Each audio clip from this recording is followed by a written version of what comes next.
এভাবে লুকিয়ে লুকিয়ে তোমার সাথে দেখা করতে আমার ভালো লাগে না, বুঝেছো? কি যে কষ্ট করে আমি এর সাথে সংসার করতেছি বুঝতেছো না তুমি? তোমার কোনো কথাই আমি শুনতে চাই না, আমি কালকেই তোমাকে বিয়ে করতে চাই।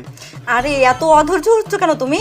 ওর এই সম্পত্তি আগে নিজের হাতের মুঠোয় নিয়ে আসি, তারপরে ওকে শেষ করতে কতক্ষণ? আর তুমি তো চাকরিও করো না, আমরা যদি এগুলো না নিই তাহলে পরে চলবো কিভাবে বলো তো?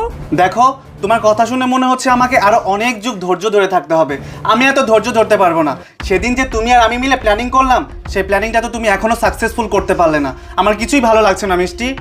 আরে বাবু তুমি এত রাগ হচ্ছ কেন? আমি তো আমার প্ল্যান সাকসেসফুল করবো, একটু ধৈর্য ধরো। আর কিছুদিন যাক, তারপরে তো আমাদের পথের কাটা একবারে সারা জীবনের জন্যই চলে যাবে। তুমি এত রাগ করো না, ঠিক আছে? তোমাকে আমি কালকের ভিতরেই বিয়ে করব।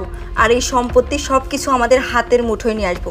আর ওকে দুনিয়া থেকে সারা জীবনের জন্য শেষ করে দিব। ওয়াও,